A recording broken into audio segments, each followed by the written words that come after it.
अस्सलाम वालेकुम दोस्तों, कैसे हो? उम्मीद है कि सब खैरियत से होंगे। अल्लाह आप लोगों को ऐसे ही खुश रखे।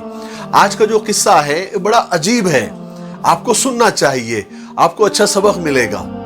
एक मालदार शख्स था, उसने अपने बेटे को एक अजीब व गरीब वसीयत की कि बेटा जब मैं मर जाऊं, मेरे मरने के बाद मेरे जो पैरों के मोजे हैं फटे पुराने बोसीदा, जो मैं कई साल से यूज कर रहा हूं, इस्तेमाल कर रहा हूं, मेरी ये ख्वाहिश है कि मुझे मरने के बाद यही मोजे पहनाकर मुझे कब्र में उतारा जाए।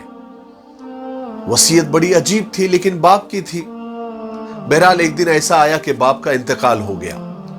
गुस्ल कफन दफन की तैयारियां होने लगी। बेटे ने अपने बाप की वसीयत लोगों के सामने पेश की, यानी बताई, तो हंगामा हो गया। हर कोई हैरत में पड़ गया।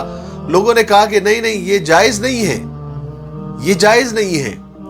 मर्द तो यानी 2 कपड़ों के साथ कब्र में दफन किया जाता है, उसके अलावा कोई चीज उसमें डाली नहीं जाती, तो ये नहीं हो सकता। बहरहाल बेटा तो अपनी बाप की वसीयत को लेकर अड़ा हुआ था। उसने कहा कि नहीं, मेरे बाप की वसीयत है तो मुझे मोजे पहनाकर ही बाप को दफन करना होगा। लोगों ने जब बेटे की जिद देखी, इसरार देखा, तो एक आलिम साहब को बुलाया गया। तो आलिम साहब ने भी वही कहा कि भाई नहीं, मोजे नहीं पहना सकते, ये जायज नहीं है ना। लेकिन बेटा अड़ा हुआ था। तो क्या किया गया कि बहुत सारे आलिमों को, यानी उलमा को जमा किया गया शहर के, और इस पर एक मीटिंग रखी गई कि कहीं से कोई गुंजाइश निकल जाए, कहीं से कोई रास्ता निकल जाए कि मोजे के साथ इसके बाप को दफन किया जाए। बहरहाल बहुत लंबी चली मीटिंग, लेकिन कोई नतीजा नहीं निकला, क्योंकि कफन के साथ ही दफन करना पड़ता है, बाकी और कोई चीज उसके साथ दफन नहीं की जा सकती, कोई और चीज पहनाया नहीं जा सकता। बहरहाल जब ये हुआ तो अचानक एक आदमी आया, उसके हाथ में एक कागज था। वो कागज उसने बेटे के हाथ में थमाया और कहा कि तुम्हारे अब्बा का दोस्त हूं मैं, और तुम्हारे अब्बा इंतकाल करने से पहले मेरे पास आए थे और ये कागज मेरे हवाले किया था और कहा था कि मेरे मरने के बाद मेरे बेटे को ये बता देना।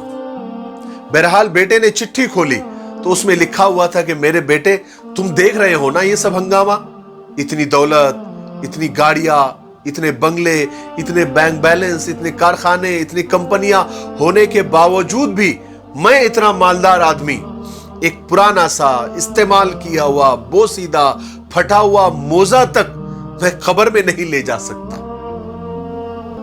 एक दिन तुम्हें भी मौत आने वाली है मेरे बेटे।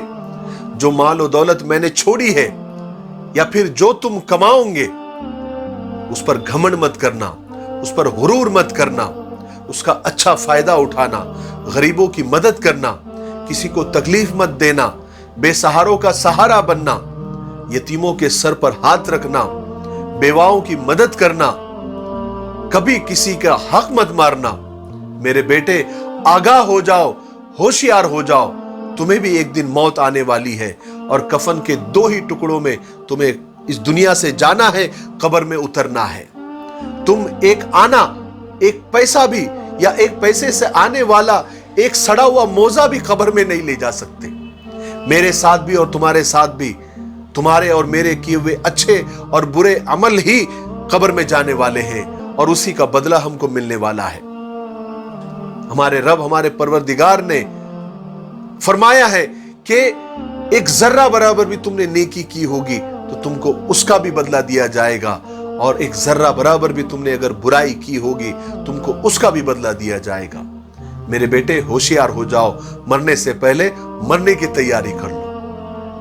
किस्सा खत्म। लेकिन मुझे ऐसा लगता है कि इस किस्से से मुझे तो बहुत कुछ सीखने को मिला, शायद आपको भी इस किस्से से बहुत कुछ सीखने को मिला होगा। मेरे लिए दुआ करते रहे। अस्सलाम वालेकुम।